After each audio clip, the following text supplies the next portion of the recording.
Olá, pessoal, seja muito bem-vindo ao terceiro episódio da nossa série de M&A Cash sobre planos de retenção.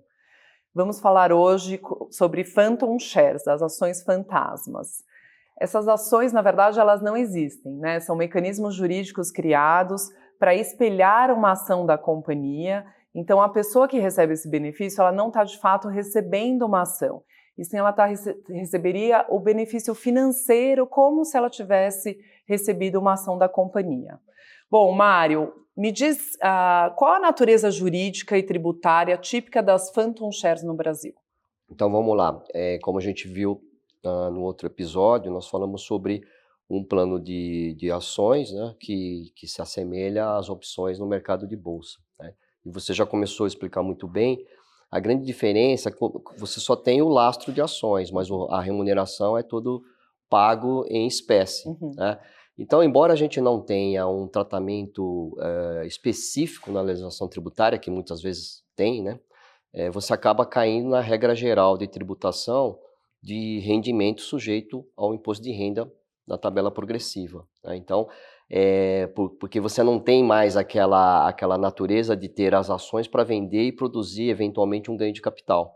Então, no momento que esse caixa é disponibilizado, ainda que equivalente a um valor lastreado em ações, que é assim que você explicou muito bem, né? Nesse momento da disponibilização do recurso na pessoa física, um executivo, um sócio fundador, é que recai a tributação, tá? Então, essa é uma grande diferença, porque você acaba caindo numa tributação de pura remuneração, e aí a gente não tem mais aquele argumento, né, que é uma operação mercantil, porque você não tem a figura da venda posterior, né, daquele ativo, né? Então, embora não tenha, repetindo, um tratamento específico, você cai na regra geral de tributação de rendimento, né? E justamente por não ter uma previsão, né? Porque o efeito financeiro para a pessoa é praticamente o mesmo, vamos dizer, né? Assim, Sim, sim. e como não tem uma previsão jurídica, acaba caindo na vala comum da remuneração, Sim, justamente por não ter o ativo e não transacionar o ativo, né? sim, diferentemente de uma opção de compra onde você tem Tem o realmente ativo, o adquire o ativo, ativo e vende o que é uma ativo. operação juridicamente que não precisava nem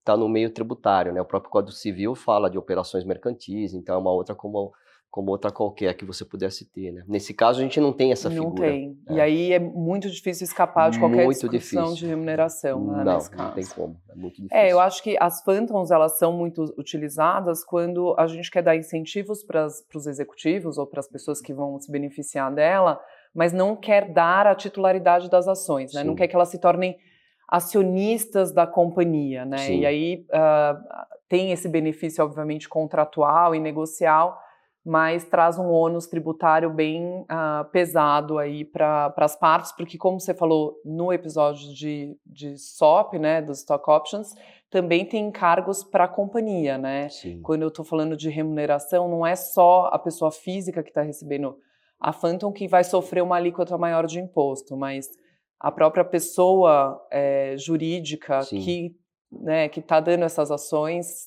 fantasmas também vai ter a carga com previdenciária, enfim, certeza, né? com certeza. Seja a companhia, seja a holding, dependendo da estrutura, né, que às vezes nem é a companhia-alvo, pode ser a própria holding, enfim.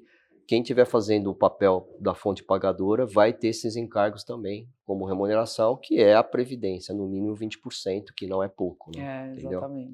Essa é a grande característica, né? Aí, nesse caso não tem muita discussão. A É, gente não tem, não como tem, advogado tributarista, um fundamento para dizer que aquilo é que é muito semelhante com o mercantil, SOP, que não é, né? sim. Ele E para você, Mário, quando a gente está falando de Phantom Shares e Stock Option Plans, qual que você acha mais seguro do ponto de vista olhando para o fisco?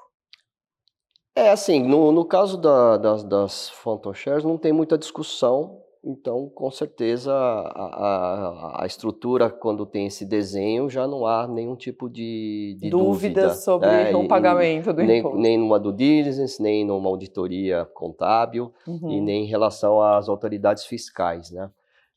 Então a gente não tem muito o que discutir. Logicamente, comparando, né, se você puder estruturar um plano que tem a natureza não de Phantom, mas de SOP, de Stock Option Plan mesmo, né? Você tem fundamentos, né? E como eu falei, tem jurisprudência, como sempre vai ter decisões desfavoráveis do lado do fisco, mas tem uma jurisprudência forte no sentido de que dependendo do tipo de estrutura que você faz, daí a importância do nosso trabalho, né? Porque nem todos os planos são iguais, né? Sim. Tá certo? A gente tem experiência que cada companhia tem um modelinho, algum parágrafo Exato. diferente, né? Mas pode caracterizar, sim, mercantil e a gente estaria blindado, vamos dizer assim, na estruturação desse tipo de incentivo para reter um executivo, tá? Sim. Então a jurisprudência é forte nesse sentido também. E aí você falou, né, tem bastante jurisprudência já sobre esses temas, né, Mário? Tem, não do Phantom, que já não tem dúvida, mas do Stock Option. A Receita Federal, obviamente, ela tende a sempre qualificar como remuneração, né? O ano passado a gente teve uma decisão importante, né, do Conselho Administrativo, na verdade é da Câmara Superior, né? E a decisão foi desfavorável no sentido de desqualificar o plano como sendo de natureza mercantil para remuneração, tá? Então essa é uma decisão importante, não que isso seja definitivo. Por outro lado, ano passado também teve uma decisão importante do STJ, né, que já é na esfera judicial e não administrativa, em prol do contribuinte, dizendo que o plano de opções ele é genuinamente como uma operação mercantil e o ganho de capital fica diferido no momento da venda, tem todos esses detalhes que a gente explicou, Sim. né, o que já é um bom precedente, que nós estamos falando de STJ, né, ainda sempre tem alguma coisa ainda para chegar na decisão final, né, você sabe como funcionam essas coisas, mas a gente tem esse fundamento. É um bom indicativo, porque a gente já saiu da esfera administrativa por uma decisão do STJ. Legal. Isso é recente. Obrigada, Mário. Bom, pessoal, fiquem atentos, com o 4º episódio a gente vai falar de bônus de remuneração.